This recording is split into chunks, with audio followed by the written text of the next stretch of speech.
Bismillahirrahmanirrahim.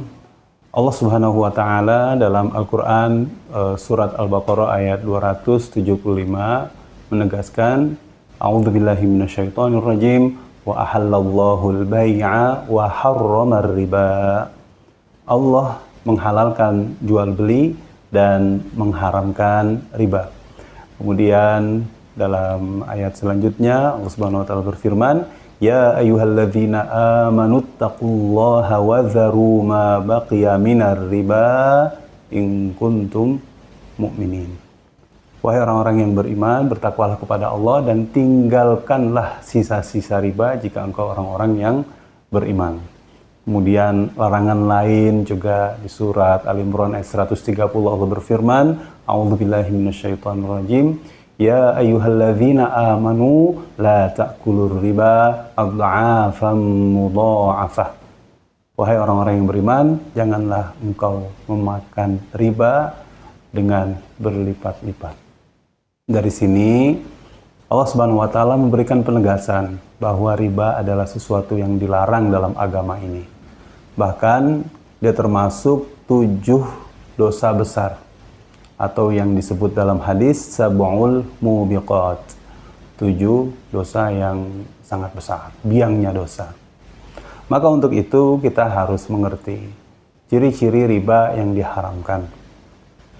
Dalam hal ini sering terjadi di masyarakat adalah riba pada pinjam meminjam. Mengapa riba pinjam meminjam ini diharamkan? Karena memang di dalam Islam itu ada yang namanya ta'awun, tolong menolong. Pinjam meminjam ini masuk ke dalam kategori tolong menolong. Dalam arti dilarang untuk memberikan sesuatu pada akad tolong menolong tersebut. Kemudian riba dilarang karena ketika seseorang meminjamkan uang dan uang itu dikembalikan dengan lebihan, seakan-akan orang tersebut sedang menjual uang tersebut dengan keuntungan yang akan ia peroleh. Padahal kita tahu bahwa uang bukan alat atau komoditas yang bisa dijual. Uang itu hanya sebatas alat tukar saja. Ketika ditukar, ketika dia memberikan 100.000, maka dipulangkannya juga 100.000. Karena uang adalah sebagai alat tukar, bukan barang yang bisa dijual belikan sehingga mendapatkan keuntungan. Kemudian yang terakhir, yang ketiga, bahwa ketika seseorang memberikan pinjaman dengan persyaratan agar ketika dikembalikan harus ada lebihan, maka persyaratan ini menjadi sesuatu keuntungan yang sudah dipastikan dari awal.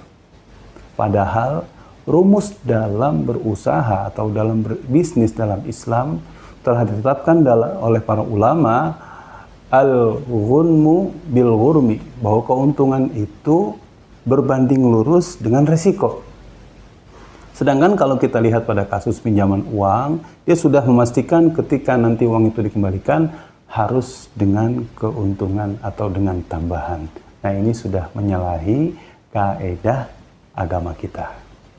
Oleh karena itu, jangan sampai kita terlibat dengan pinjaman-pinjaman yang terjadi di masyarakat, rentenir yang meminjamkan uang kepada kita dengan dipersyaratkan ada tambahan, atau kita minjam kepada lembaga keuangan konvensional yang itu dia menawarkan pinjaman berbunga, dalam arti pinjaman ketika kita mengembalikan harus ada tambahan bunganya, atau kita minjam kepada praktek-praktek seperti deposito yang nanti di situ ada bunganya.